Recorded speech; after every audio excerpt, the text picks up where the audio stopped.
Hey there, Frostborn fantics. In today's subject matter, I will be discussing about how to annihilate the Necromancer. Now, the Necromancer is basically the second boss of the Saiyan Alden, and in order to get to him, you have to first defeat the previous boss known as the Giant's Chief, which I already have made a method on. If you are interested, you can check it out in the description. Now, before you even cut the turkey, make sure to get Odin's Might before even doing this challenge. Take full advantage of this buff.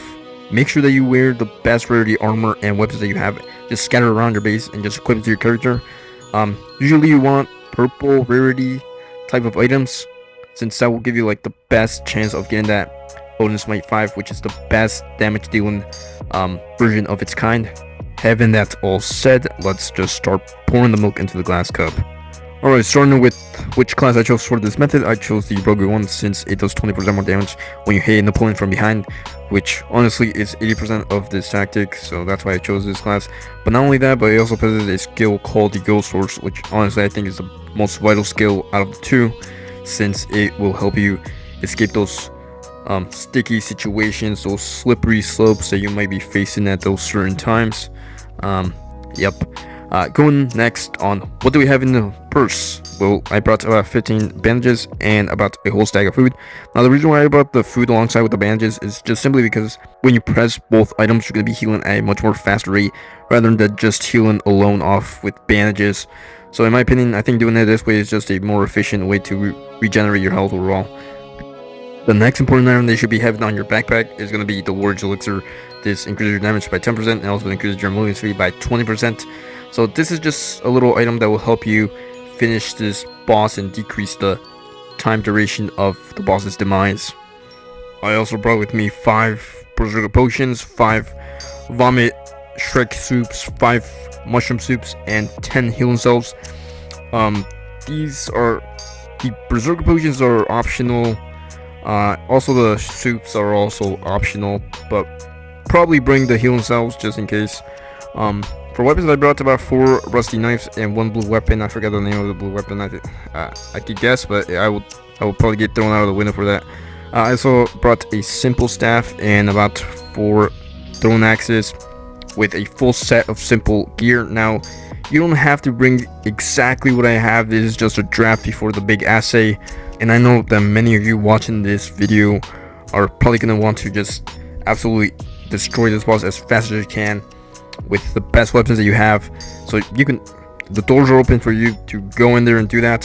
So having that all said, let me show you the song and dance of this method, and let's get right into the cream of the Oreo here. Alright, so first of all, you're going to be awakening Sleeping Beauty. Now at first glance he looks terrifying with that diabolical weapon, but don't worry, I'm going to be your instructor for this exercise, and I'm going to be telling you the steps you need to take for success. So first of all, you have to go to a certain area of the map that is where I'm doing right now.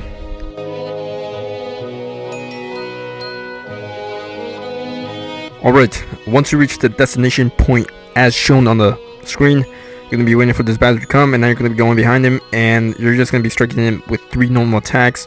I striked him with the Loki strike, but honestly at Draugr 1 it isn't worth doing, since the skill takes a lot of time to do its magic, and for just 10% more damage.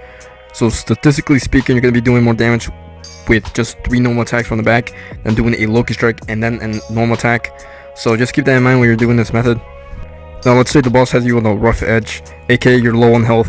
How you can do this, and since this boss is really fast, he's like a goddamn cheetah and you're the gazelle. Honestly, it's probably because I'm wearing level 1 boots, so don't be more like me and wear higher rarity boots. That way your speed is increased by a higher percentage and will make situations like this much more easier. But to fully secure your safety, you're going to be running away from this man in the dress as far as you can until you can't see him in the minimap. And that's where you're going to be using your Ghost Horse to further go inside the tunnel. And you're just going to be finding your sweet spot behind any wall.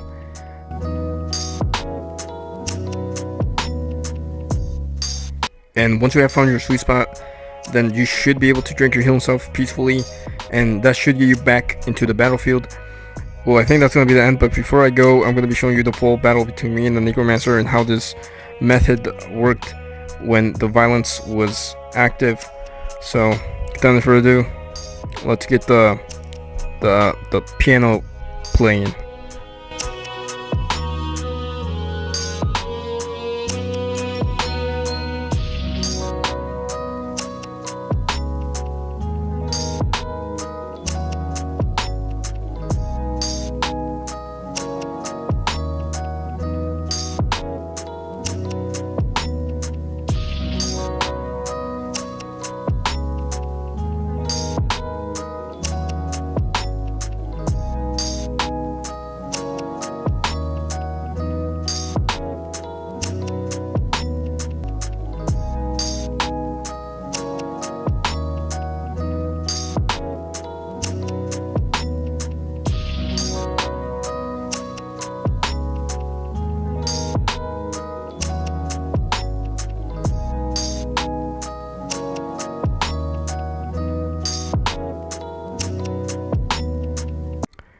Well, that's gonna be the end of this video. Thank you for sticking around, and I hope you have a wonderful day. See you in the next one.